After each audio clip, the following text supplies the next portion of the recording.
Hello dear. मैं अंकित वागले आपका इस वीडियो में बहुत बहुत स्वागत करता हूं। जैसा कि आप जानते हैं, हम एसएससी सीजीएल 2023 के जितने भी मैथ्स के क्वेश्चन पूछे गए थे उनको सोल्व कर रहे हैं। आज की इस वीडियो में हम 20 जुलाई की थर्ड शिफ्ट के जो मैथ्स के क्वेश्चन आए थे उनको सोल्व करेंगे। तो भाई पेन और पेपर लेकर बैठना, हर एक क्वेश्चन को मेरे सोल्व करने से पहले खुद से ट्राई करना। ज़्यादा टाइम वेस्ट ना करते हुए चलिए स्टार्ट करते हैं। फर्स्ट क्वेश्चन आपकी स्क्रीन पर है, एक बार ट्राई कीजिए। बिंदु Q से एक वृत्त पर स्पर्श रेखा की लंबाई 20 सेंटीमीटर है और केंद्र से Q की दूरी 25 सेंटीमीटर है। वृत्त की त्रिज्या ज्ञात कीजिए। देखिए, ये कोई वृत्त है, इसके बाहर एक पॉइंट है Q और वहां से एक स्पर्श रेखा इस पर डाली गई है। ये पॉइंट है Q से एक स्पर्श रेखा इस पर डाली गई और इसकी लंबाई हमें दी है 20 सेंटीमीटर। ठीक है, मान लो ये इसको T पर स्पर्श करती है। Q पॉइंट से वृत्त के केंद्र तक की दूरी हमें कितनी दी है? 25 सेंटीमीटर। ठीक है, ये 25 सेंटीमीटर है। टी को अगर ओ से मिलाते हैं, ये क्या होगी? ये वृत्त की त्रिज्या होगी। वृत्त के केंद्र से जिस पॉइंट पर स्पर्श रेखा ने स्पर्श किया है, अगर उस पर एक लाइन ड्रॉ की जाती है तो वो इस पर 90 डिग्री का एंगल बनाती है। ये 90 डिग्री का एंगल है, यानी कि एक राइट एंगल ट्रायंगल है। ठीक है, एक ट्रिपलेट आपने पढ़ा होगा 3 4 5। इसको एग्जामिनर काफ़ी बार यूज़ करता है। अगर इसका मैं 5 गुना करता हूँ, कितना आएगा? 3 पंजे 15, 4 पंजे 20 और पंजे पंजे 25। यानी कि अगर ये साइड 25 है, ये 20 है, ये कितनी होगी? ये होगी 15 सेंटीमीटर। ठीक है, हमारा राइट आंसर होगा option number C. Next question देखते हैं। देखिए, नेक्स्ट क्वेश्चन आपको सिंप्लीफिकेशन का दिया है, इसको सोल्व करते हैं। 8 माइनस के 9 और माइनस के 3, ये माइनस के 12। ठीक है, और यहाँ पर 12 माइनस है और माइनस के 12 माइनस के 5 माइनस के 17, तो ये प्लस के 17 हो जाएंगे। ठीक है, 17 और 8 25, 25 में से 12 गए, कितने बचते हैं? 13। ये हमारा राइट आंसर होगा option number B. Next question देखते हैं। देखिए, नेक्स्ट क्वेश्चन में आपको दिया है, ओ केंद्र वाले एक वृत्त में पी ए और पी बी एक बाह्य बिंदु पी से क्रमशः ए और बी पर स्पर्श रेखाएं हैं। यदि angle A P B equal to 24 degree है तो ए ओ बी का मान ज्ञात कीजिए। ठीक है, मान लो ये कोई वृत्त है, पी से एक स्पर्श रेखा खींची गई पी ए और एक और स्पर्श रेखा खींची गई पी बी। ठीक है, आगे उसने बोला है यदि angle A P B equal to 24 degree, ये वाला एंगल उसने कितना दिया है? 24 डिग्री।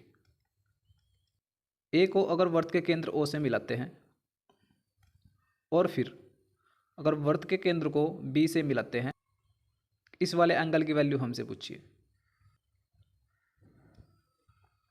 देखिए, ये क्या होगी? ये स्पर्श रेखा पर लंब होगी, यानी कि 90 डिग्री का एंगल होगा, है ना? और ये भी 90 डिग्री का एंगल होगा। ये क्या बन गया? ये एक चतुर्भुज बन गया। ये देख रहे हो, पी ए ओ बी, ये एक चतुर्भुज बन गया और इसके आमने सामने के एंगल यहाँ पे बराबर है। ये भी 90, ये भी 90, आमने सामने के एंगल का योग क्या होता है? 180 होता है। अगर ये 24 है तो इसके सामने ये एंगल है, इसका भी सम कितना होगा? 180 होगा। 180 में से 24 घटाएंगे तो मेरे पास में equal to angle A O B का मान आ जाएगा। ठीक है, इसमें से 24 घटाएंगे, कितना आएगा? 156। ये हमारा राइट आंसर होगा ऑप्शन नंबर सी। ठीक है, नेक्स्ट क्वेश्चन देखते हैं। देखिए भाई, नेक्स्ट क्वेश्चन में आपको दिया है x minus 1 upon x equal to 2√2 and x greater than 1। What is the value of x की पावर 6 माइनस 1 अपॉन एक्स की पावर 6? देखिए, अगर हमें इसकी वैल्यू चाहिए तो हम देख लेते हैं हमें किस किस की वैल्यू चाहिए। इसको मैं लिख सकता हूँ x की पावर 6 1 अपॉन एक्स की पावर 6 को x की पावर 3 माइनस 1 अपॉन एक्स की पावर 3 इंटू एक्स की पावर 3 प्लस 1 अपॉन एक्स की पावर 3। ठीक है, इसको ये लिख सकते हैं। तो मुझे वैल्यू किसकी चाहिए? एक्स की पावर 3 माइनस 1 अपॉन एक्स की पावर 3 और एक्स की पावर 3 प्लस 1 अपॉन एक्स की पावर 3, इन दोनों की वैल्यू मुझे चाहिए। इसकी वैल्यू हमें दी है 2√2। अगर हम यहाँ से डायरेक्ट एक्स की पावर 3 माइनस 1 अपॉन एक्स की पावर 3 की वैल्यू निकालते हैं तो उसकी वैल्यू क्या होगी? एक्स की पावर 3 माइनस 1 अपॉन एक्स की पावर 3 इक्वल टू आएगा इसका क्यूब, जो इसके बराबर में है 2√2, इसका क्यूब। इसका क्यूब कितना आएगा? 16√2। देखिए माइनस वाले की वैल्यू निकाल रहे हैं तो इधर क्या होगा प्लस में, इधर प्लस में 3 इंटू एक्स माइनस 1/x यानी कि 2√2। ठीक है, 3 दूनी 6√2 और 16√2 ये हो जाएंगे 22√2। इसकी वैल्यू मेरे पास में आ गई। अब हमें वैल्यू निकालनी है x की पावर 3 1/x की पावर 3। इसकी वैल्यू अगर मेरे पास में है तो मैं यहाँ से निकाल सकता हूँ x प्लस के 1/x की वैल्यू, क्योंकि अगर हमारे पास में ये होगा तभी तो हम इसकी वैल्यू निकाल पाएंगे ना। ठीक है, इसकी वैल्यू कैसे निकाल लेंगे, इसका स्क्वायर करेंगे 2√2 का, ये कितना आएगा, 2 दूनी 4 दूनी 8, ये आ जाएगा 8 और ये अंडर रूट में होगा। ठीक है, और अगर प्लस वाले की वैल्यू निकाल रहे हैं तो प्लस आएगा, प्लस 4ab। 4ab का मतलब x माइनस 1/x, x से x कट जाएगा, यहाँ पे आएगा 4। ठीक है, ये कितना आ जाएगा √12, 2√3। ठीक है, इसकी वैल्यू मेरे पास में है तो इसकी वैल्यू हम निकाल सकते हैं। इसकी वैल्यू हम कैसे निकाल लेंगे, x की पावर 3 प्लस 1/x की पावर 3 इक्वल टू, इसका क्यूब करेंगे 2√3 का। अगर इसका क्यूब करते हैं, इसका क्यूब क्या आएगा 24√3। ठीक है, और इसमें इस बार प्लस वाला है तो इधर माइनस होगा, सब्ट्रैक्ट होगा। 3 इंटू ये वाली टर्म x प्लस के 1/x इंटू में 2√3, तो इसकी वैल्यू मेरे पास में क्या आ जाएगी, 3 दूनी 6, ये घटेगा इसमें से, ये आ जाएगा 18√3। ठीक है, इसकी वैल्यू हमारे पास में ये आ गई और इसकी वैल्यू हमने निकाल ली थी ये। इन दोनों की मल्टीप्लाई करेंगे तो इसकी वैल्यू मेरे पास में आ जाएगी x की पावर 6 माइनस 1/x की पावर 6। देखिए इनकी मल्टीप्लाई करेंगे 22√2 इंटू 18√3। ठीक है, 18 की मल्टीप्लाई इसमें करेंगे, 18 दूनी 36 और 18 दूनी 36, 36 और 3 39। ठीक है, और अंडर रूट में आ जाएगा 3 दूनी 6 √6। ये हमारा राइट आंसर होगा ऑप्शन नंबर सी। ठीक है, नेक्स्ट क्वेश्चन देखते हैं। देखिए भाई नेक्स्ट क्वेश्चन में आपको दिया है, ट्रिग्नोमेट्री का क्वेश्चन है, एक बार ट्राई कीजिए। 2/3 इंटू 1060 की वैल्यू क्या होती है, √3, यानी कि इसका स्क्वायर करेंगे ये आएगा 3। ठीक है, प्लस 3 इंटू कोस स्क्वायर 30, इसकी वैल्यू होती है √3/2 और इसका स्क्वायर करेंगे तो ये क्या आएगा 3/4। ठीक है, माइनस 2 सेक स्क्वायर 30, सेक 30 की वैल्यू क्या होती है 2/√3, इसका स्क्वायर करेंगे तो ये आएगा 2 इंटू 4/3। ठीक है, आगे उसने बोला है माइनस के 3/4 कोस स्क्वायर 60, यहाँ पे आएगा माइनस के 3/4 कोट 60 की वैल्यू क्या होती है 1/√3, यानी कि इसका स्क्वायर करेंगे ये आएगा 1/3। इसको सोल्व करते हैं, 3 से 3 कट जाएगा, यहाँ पे 3 से 3 कट जाएगा, यहाँ पे आएगा 2 प्लस 9/4 माइनस 8/3 और यहाँ पे आएगा माइनस 1/4। यहाँ से एलसीएम लेते हैं, एलसीएम कितना आ जाएगा 12। 12 के मल्टीप्लाइज में करेंगे ये 24 प्लस 9 × 27 27 माइनस 4 × 8 32 माइनस 3 32 और 3 ये माइनस के 35 हो गए और इसमें से 27 घटाएंगे, ये प्लस के हैं। अगर ये घटाते हैं यहाँ पे आता है -8, अगर -8 इसमें से घटाएंगे ये कितना बचेगा 16, यानी कि ये आ गया 16/12। इसको 4 से डिवाइड कर सकते हैं, 4 चौक 16 और 4 तिया 12, 4/3। ठीक है, 3 से एक बार चला जाएगा, 3 ही कम 3 और यहाँ पे बच गया 10 पॉइंट, 3 तिया 9 और 3 तिया 9, इसी प्रकार चलता रहेगा। ये हमारा राइट आंसर होगा option number C. Next question देखते हैं।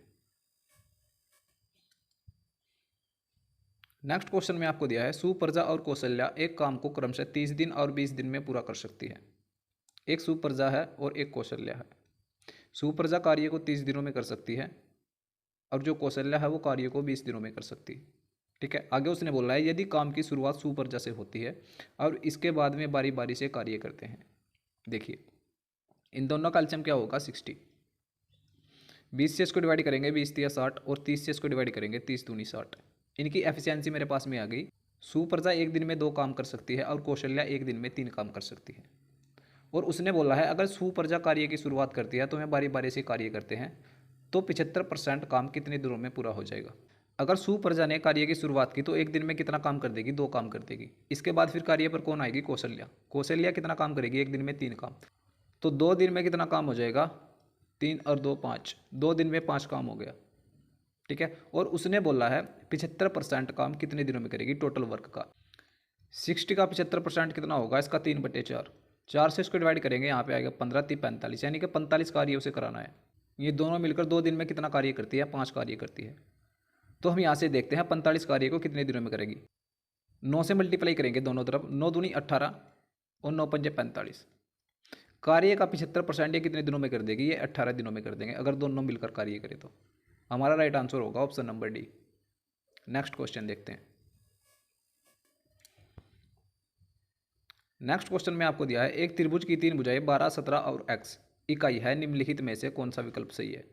यानी कि जो तीसरी भुजा है उसकी वैल्यू आपको बतानी है। देखिए, एक ट्रायंगल की अगर 2 भुजाएं आपको दे रखी है और तीसरी भुजा आपसे पूछ रखी है, तो तीसरी भुजा क्या होती है, जो बाकी की 2 साइड है उनके सम से तो छोटी होती है। इनका सम कितना है 17 और 12 29, यानी कि 29 से जो x है वो छोटा होगा।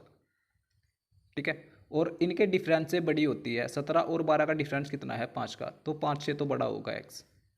ठीक है, तो हमारा राइट आंसर क्या होगा ऑप्शन नंबर 2। नेक्स्ट क्वेश्चन देखते हैं। देखिए भाई, नेक्स्ट क्वेश्चन में आपको दिया है साइन माइनस के 405 का मान आपको बताना है। साइन माइनस के थीटा क्या होता है, माइनस के साइन थीटा, यानी कि इसको हम लिख सकते हैं साइन 405। माइनस थीटा क्या होता है, ये फोर्थ क्वाड्रेंट में होता है। फोर्थ क्वाड्रेंट में साइन माइनस का होता है, तो ये आ जाएगा माइनस बाहर। माइनस के साइन 405 इसको हम लिख सकते हैं। माइनस के साइन इसको मैं लिख सकता हूँ 360 प्लस के 45, 360 प्लस के 45। ये किस क्वाड्रेंट में होगा, ये फर्स्ट क्वाड्रेंट में होगा। फर्स्ट क्वाड्रेंट में साइन पॉजिटिव होता है, यानी कि माइनस का माइनस ही रहेगा, और साइन 45 हो जाएगा। 360 पे नहीं बदलेगा, साइन में साइन ही रहेगा। साइन 45, साइन 45 का मान क्या होता है 1/√2, यानी कि 1/√2। इस क्वेश्चन का हमारा राइट आंसर होगा। ठीक है, option number D. Next question देखते हैं। नेक्स्ट क्वेश्चन में आपको दिया है पी क्यू को 400 मीटर की दौड़ में 2 सेकंड की शुरुआत देता है, लेकिन दोनों एक ही समय में दौड़ पूरी करते हैं। यदि क्यू की चाल 2 मीटर प्रति सेकंड है, तो पी द्वारा दौड़ पूरी करने में लिया गया समय ज्ञात कीजिए। 2 बंदे हैं पी और क्यू, ये दौड़ लगाते हैं 400 मीटर की, लेकिन पी क्या करता है, क्यू को 2 सेकंड की शुरुआत देता है, यानी कि 2 सेकंड इसको पहले ही भगा देता है क्यू को। ठीक है, और आगे उसने बोला है लेकिन दोनों एक ही समय में दौड़ पूरी करते हैं। यदि क्यू की चाल 2 मीटर प्रति सेकंड है, तो पी द्वारा दौड़ पूरा करने में लिया गया समय। देखिए, 2 मीटर प्रति सेकंड के हिसाब से 2 सेकंड तक की उसने उसको शुरुआत दी, तो 2 सेकंड तो क्यू भाग गई होगा ना, तो कितनी दूरी कवर कर लेगा 2 सेकंड के हिसाब से, 2 × 2 = 4 मीटर। तो 4 मीटर वो चला गया। पी ने तो 400 मीटर की दूरी कवर की है, बट क्यू ने 4 मीटर की दूरी कम कवर की है। ठीक है, तो क्यू ने कितनी दूरी कवर की 396 मीटर। क्यू ने 396 मीटर की दूरी कवर की, और उसने क्वेश्चन में बोला है जो पी है और क्यू है एक ही समय में दौड़ को पूरा करते हैं, यानी कि जितने समय में क्यू ने 396 मीटर भागा होगा उतने समय में पी 400 मीटर चला गया होगा। और हमसे पूछा है पी द्वारा दौड़ में लिया गया समय ज्ञात कीजिए।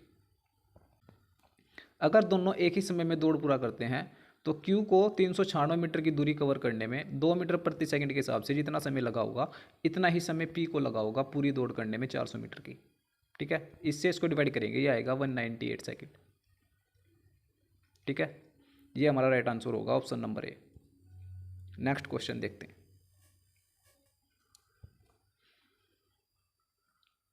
नेक्स्ट क्वेश्चन में आपको दिया है ए और बी एक साथ काम करते हुए एक काम को 8 दिनों में पूरा कर सकते हैं, जबकि बी अकेला इसे 24 दिनों में पूरा कर सकता है। तो ए अकेला उस काम को कितने दिनों में पूरा कर सकता है। देखिए, ए और बी अगर एक साथ काम करते हैं तो कार्य को कितने दिनों में पूरा करते हैं, 8 दिनों में पूरा करते हैं, जबकि बी अकेला उस कार्य को कितने दिनों में करता है, 24 दिनों में करता है। तो यहाँ से इनका एलसीएम लेंगे, टोटल वर्क, इनका टोटल वर्क आ जाएगा 24। 24 से इसको डिवाइड करेंगे 1। बी एक दिन में एक काम करता है और ए प्लस बी एक दिन में 8 या 24 3 काम करते हैं, यानी कि अगर इसकी एफिशिएंसी 1 है यहाँ पे, तो ए की एफिशिएंसी कितनी होगी 2, क्योंकि दोनों की एफिशिएंसी कितनी है 3। ठीक है, आगे उसने बोला है तो ए अकेला उस काम को कितने दिनों में पूरे करेगा। तो 24 कार्य है, एक दिन में कितना काम करता है, 2 काम करता है, तो 24 को इतने दिनों में पूरा कर देगा। 2 से डिवाइड करो 12, ये हमारा राइट आंसर होगा option number C. Next question देखते हैं।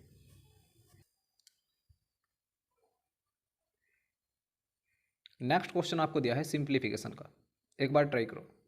सबसे पहले हम छोटे ब्रैकेट को सोल्व करेंगे। छोटे ब्रैकेट में क्या है 15 इंटू 4, 15 चौका 60, ये आ जाएगा 60, इनकी मल्टीप्लाई।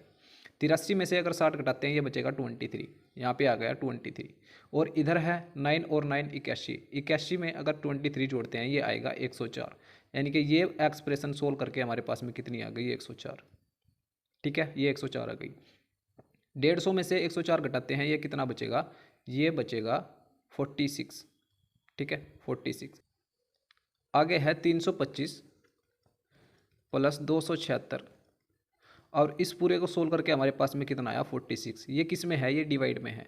276 अपॉन 46, 46 से इसको डिवाइड करेंगे, 6 छंग 36, लास्ट में 6 आ रहा है ना तो 6 बार चला जाएगा। ठीक है, 325 में 6 ऐड करेंगे, ये आएगा 331। ये हमारा राइट आंसर होगा option number D. Next question देखते हैं।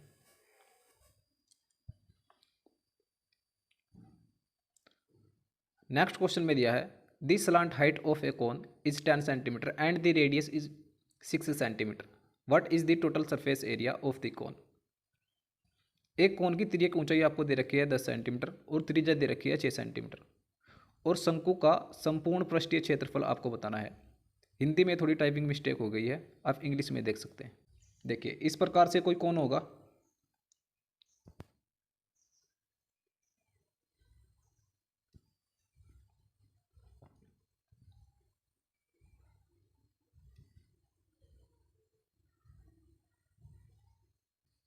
ये एक शंकु है, इसकी त्रिज्या हमें कितनी दी है 6 सेंटीमीटर, यहाँ से यहाँ तक की जो लेंथ है ये कितनी है 6 सेंटीमीटर, और इसकी स्लांट हाइट दी है उसने 10 सेंटीमीटर। 3 4 5 वाला ट्रिपलेट यहाँ पर लगा रखा है एग्जामिनर ने मल्टीप्लाई करके। इसको 2 से डिवाइड करते हैं 3, और 2 से डिवाइड करेंगे 5, 4 को 2 से गुणा करेंगे ये आएगा 8। अगर ये 6 है, ये 10 है, ये कितनी होगी, ये 8 होगी। ठीक है, और उसने हमसे संपूर्ण पृष्ठीय क्षेत्रफल पूछा है। संपूर्ण पृष्ठीय क्षेत्रफल क्या होता है, पाई आर इंटू एल प्लस के आर। ये क्या है, ये तिर्यक ऊंचाई है 10 सेंटीमीटर हमें दे रखी है। ठीक है, यहाँ पर वैल्यू पुट करते हैं 22/60 इंटू 6, आर की वैल्यू हमारे पास में 6 है, एल की वैल्यू कितनी है 10, और त्रिज्या हमारे पास में कितनी है 6, ये कितनी आएगी 16। इनको मल्टीप्लाई करते हैं, 16 छक्कम 96, और 96 की 2 में मल्टीप्लाई करेंगे, फिर 11 से मल्टीप्लाई करना आसान होगा। 96 में 2 की मल्टीप्लाई करेंगे, 6 दूनी 12, ठीक है, 9 दूनी 18 और 1 19, ये आ जाएगा 192।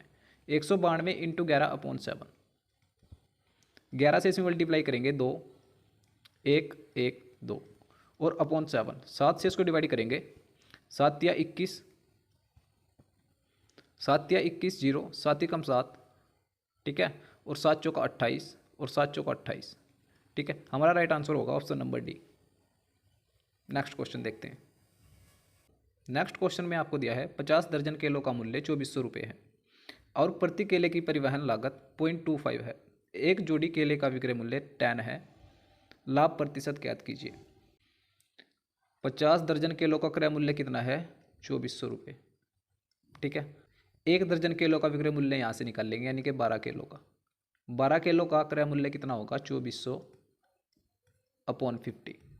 ठीक है, 50 से इसको डिवाइड करेंगे, ये आएगा 48। 12 से इसको डिवाइड करते हैं तो 12 चौक 48।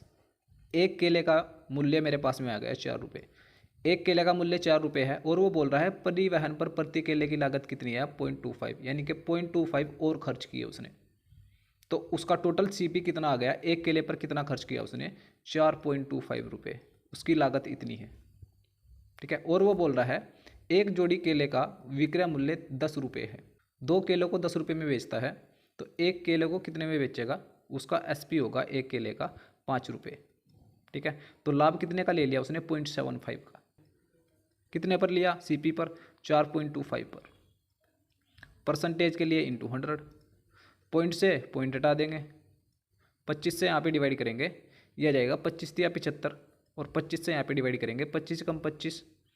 ठीक है, और 25 सत्ते 175, यहाँ पे 17 बचेगा, 25 सत्ते 175, ये हो जाएगा 300।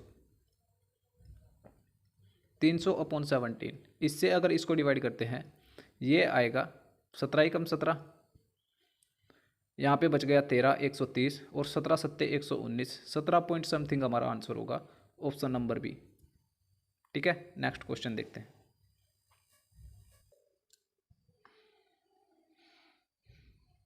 नेक्स्ट क्वेश्चन में आपको दिया है यदि a plus B plus C equal to 7, A B plus B C plus C A equal to 11, A B C equal to -1, तो a की क्यूब प्लस b की क्यूब प्लस c की cube का मान आपको बताना है। देखिए, एक फॉर्मूला होता है आपका इस वाली टर्म में और इस वाली टर्म में, और ये किसके बराबर होता है, a की क्यूब प्लस b की क्यूब प्लस c की क्यूब माइनस के 3abc, इसके बराबर होता है। ठीक, देखो a की क्यूब प्लस b की क्यूब प्लस c की क्यूब और माइनस के 3abc, इसके इक्वल टू होता है इस वाली टर्म में और इस वाली टर्म में a plus B plus c into bracket a plus B plus c इसका होल स्क्वायर माइनस के 3 into A B plus B c और प्लस के सी ए। ठीक है, ये फॉर्मूला होता है, ये आपको पता होना चाहिए। देखिए यहाँ पर इसकी वैल्यू हमें चाहिए माइनस के 3abc है, अगर इसकी वैल्यू -1 यहाँ पे रखते हैं कितना हो जाएगा प्लस के 3, इसको इधर लेके जाएंगे तो ये माइनस का 3 आएगा। इसकी वैल्यू क्या है हमारे पास में 7 इंटू इसकी वैल्यू 7 का स्क्वायर 7 7 49 माइनस 3 इंटू ए बी, इसकी वैल्यू हमें दे रखी है 11 यानी कि 11 3 33 माइनस के 33, और इसको इधर लेके गए थे ये आया था माइनस के 3। ठीक है, 49 में से 33 घटाएंगे ये कितना आएगा 16 यानी कि 16 सत्ते 112। ठीक है, और -3 112 में से 3 घटाएंगे ये कितना आएगा 109। ये हमारा राइट आंसर होगा ऑप्शन नंबर सी। ठीक है, नेक्स्ट क्वेश्चन देखते हैं। a प्लस बी मिलकर कितने दिनों में करते हैं 9 दिनों में, b प्लस सी 12 दिनों में और c प्लस ए 18 दिनों में। यहाँ से इनका एलसीएम लेंगे, इनका एलसीएम क्या आएगा 36।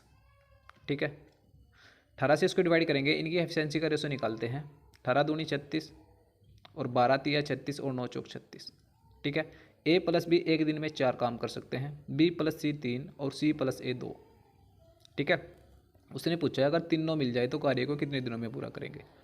देखिए यहाँ पर b 2 बार है, यहाँ पर c 2 बार है और यहाँ पर a 2 बार है, तो अगर हम इनको ऐड करते हैं ये आएगा 2 into A plus B plus C equal to, ये 2 बार की क्षमता इनमें ऐड हो रही है, ए की भी 2 बार, बी की भी 2 बार और सी की भी 2 बार, 4 3 7 और 2 9, तो ए प्लस बी तीनों की क्षमता साथ में क्या होगी 2 से इसको डिवाइड करेंगे 4.5। ठीक है, टोटल कार्य कितना है 36, और अगर तीनों मिलकर कार्य करेंगे तो इतने की एफिशिएंसी से करेंगे 4.5, तो कार्य को इतने दिन में पूरा कर देंगे। ठीक है, यहाँ से पॉइंट हटाएंगे, यहाँ 0 लगाएंगे, 9 पंजे 45 और 9 चौक 36, ये आ गया 40, 5 से इसको डिवाइड करेंगे 5 8 40, तो कार्य को 8 दिनों में पूरा कर देंगे। ठीक है, ये हमारा राइट आंसर होगा option number B. Next question देखते हैं। नेक्स्ट क्वेश्चन में दिया है 72 का वर्ग 216 और एक संख्या के गुणनफल के बराबर है, संख्या ज्ञात कीजिए। देखिए भाई 72 इंटू 72 ये क्या हो गया, ये 72 का वर्ग हो गया, और ये दिया है 216 और एक संख्या के गुणनफल के बराबर, ये इक्वल टू है 216 इंटू वो संख्या हमने मान ली x, इसके बराबर है। ठीक है, तो संख्या ज्ञात करनी है, x की वैल्यू आपको बतानी है। 72 से इसको डिवाइड करेंगे कितनी बार चला जाएगा 3 बार, और 3 से इसको डिवाइड करेंगे 3 दूनी 6 3 चौक 12, तो x की वैल्यू कितनी आ गई 24। ये राइट आंसर होगा option number C. Next question देखते हैं। नेक्स्ट क्वेश्चन में आपको दिया है एक वस्तु के मूल्य में r% की वृद्धि की जाती है और बाद में नए मूल्य में r% की कमी कर दी जाती है। अब नवीनतम मूल्य ₹1 है, उस वस्तु का प्रारंभिक मूल्य कितना था। देखिए उसने बोला है वो वस्तु के मूल्य में r% की वृद्धि करता है। मान लो उस वस्तु का मूल्य x रुपये है और इसमें r% की वृद्धि करता है, तो इसका मूल्य कितना हो गया 100 प्लस के r अपॉन 100। ठीक है, इतना हो गया। अगर उसका मूल्य 100 रुपये था, इसने r% की वृद्धि कर दी, ये कितना हो गया 100 प्लस के r। ठीक है, और बाद में उसने बोला है R% की कमी करता है इस मूल्य में, जो नया मूल्य आया है इसमें R% की कमी करता है। तो ये कमी कितने की होगी, 100 माइनस के R अपॉन 100। तो इतने की कमी उसने कर दी, टोटल मूल्य हमारे पास में आ गया अभी तक। अब उसने बोला है नवीनतम मूल्य कितना है, 1 रुपये। ये किसके बराबर है, ये 1 रुपये के बराबर है। ठीक है, इसकी वैल्यू हमें निकालनी है x की। प्रारंभिक मूल्य ज्ञात कीजिए। प्रारंभिक मूल्य हमने कितना मानना है, x। तो x की वैल्यू यहाँ से निकालते हैं, x बराबर ये कितना हो जाएगा, 10,000। इसको इधर लेके जाएंगे, ये हो जाएगा 10,000 अपॉन 10 प्लस के r 10 माइनस के r, ये हो जाएगा 100 का स्क्वायर। 100 का स्क्वायर कितना होगा, 10,000। ठीक है, और माइनस r का स्क्वायर। तो वस्तु का प्रारंभिक मूल्य कितना था, इतना। ये हमारा राइट आंसर होगा ऑप्शन नंबर ए। ठीक है, नेक्स्ट क्वेश्चन देखते हैं।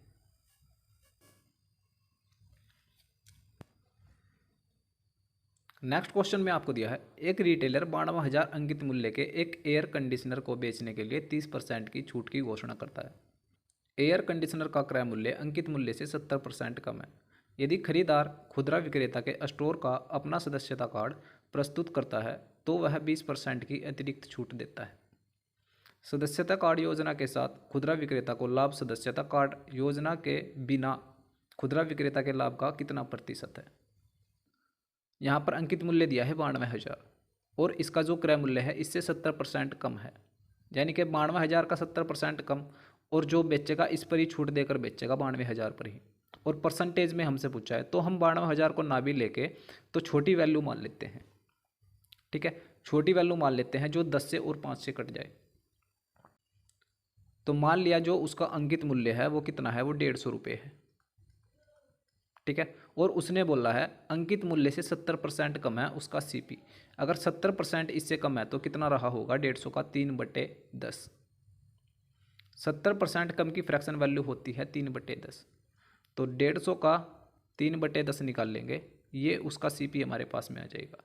10 से डिवाइड करेंगे, 15 × 45। 45 क्या है, 45 उसका CP है। और उसने बोला है एयर कंडीशनर को बेचने के लिए 30% की छूट देता है। 30% की फ्रैक्शन वैल्यू क्या होती है, 3/10। अगर 3 की छूट देगा तो कितने में बेचेगा, 7/10 में। ठीक है, तो 150 का 7/10 निकाल लेंगे। ठीक है, ये आ जाएगा 15 × 7 = 105। यानी कि एक 30% की छूट देने पर उसने कितने की बेच दी, उसने 105 रुपये की बेच दी।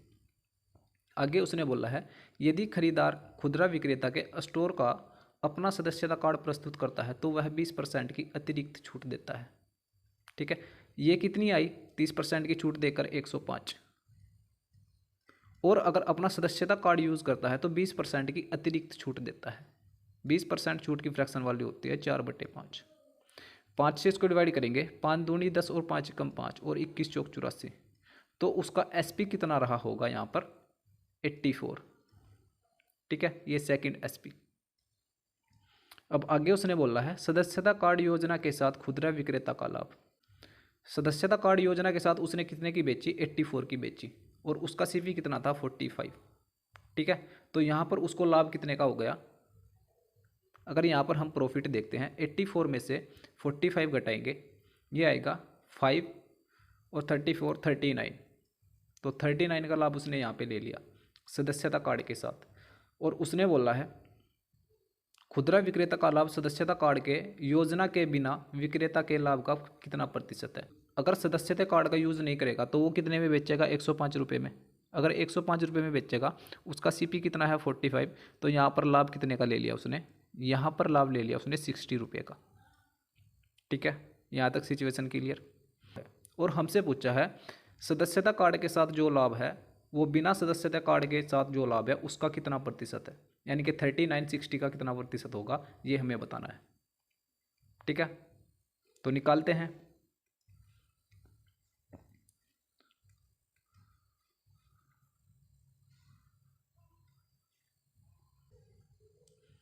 थर्टी 60 का कितने प्रतिशत है, यहाँ से निकालते हैं।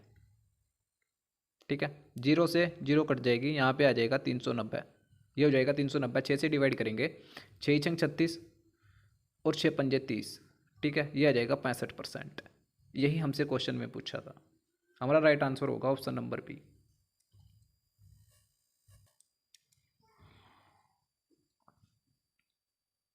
Next question. नेक्स्ट क्वेश्चन में दिया है एक पुलिसकर्मी एक चोर को 200 मीटर की दूरी से देखता है। पुलिसकर्मी की नज़र पड़ते ही चोर भागने लगता है। इस तरह के क्वेश्चन काफ़ी आपके एग्जाम में पूछे गए हैं। देखिए, जो पुलिसकर्मी है और चोर है उनके बीच की दूरी कितनी है? 200 मीटर। यहाँ पर पुलिसकर्मी होगा और यहाँ पे चोर होगा, उनके बीच की दूरी है 200 मीटर। ठीक है। और आगे उसने बोला है जो चोर है उसकी चाल 10 किलोमीटर प्रति घंटा है, पुलिसकर्मी की चाल 11 किलोमीटर प्रति घंटा है। इसकी चाल कितनी दी है? 11 किलोमीटर प्रति घंटा। और चोर की चाल हमें दी है 10 किलोमीटर प्रति घंटा। और हमें वैल्यू किसकी बतानी है? पुलिसकर्मी द्वारा पीछा करना शुरू करने के 6 मिनट बाद उनके बीच की दूरी क्या होगी? दोनों एक ही दिशा में दौड़ रहे हैं, है ना, दोनों एक ही दिशा में दौड़ रहे हैं। अगर एक ही दिशा में दौड़ रहे हैं तो रिलेटिव स्पीड का कंसेप्ट यहाँ पे लगेगा। इनकी रिलेटिव स्पीड क्या होगी? 1 किलोमीटर प्रति घंटा इनका डिफरेंस। ठीक है, इनकी रिलेटिव स्पीड होगी 1 किलोमीटर प्रति घंटा। हम यहाँ से देखते हैं 1 किलोमीटर प्रति घंटा की स्पीड को जो पुलिसकर्मी है ये इससे ज़्यादा भाग रहा है ना चोर से, ये 200 मीटर की दूरी को कितनी देर में कवर कर लेगा? तो टाइम यहाँ से निकालते हैं। 200 मीटर की दूरी है, 1 किलोमीटर प्रति घंटा के हिसाब से जाएगा तो इतना टाइम उसको लग जाएगा 0.2 घंटे।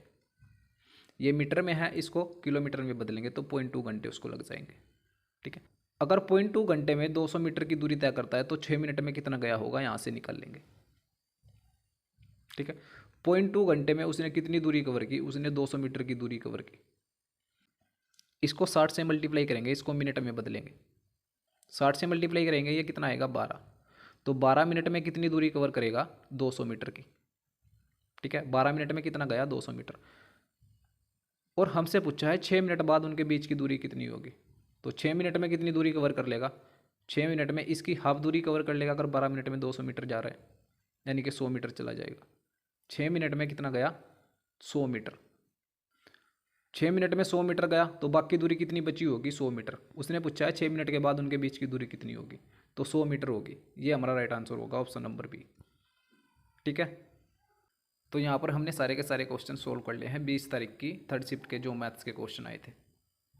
ठीक है।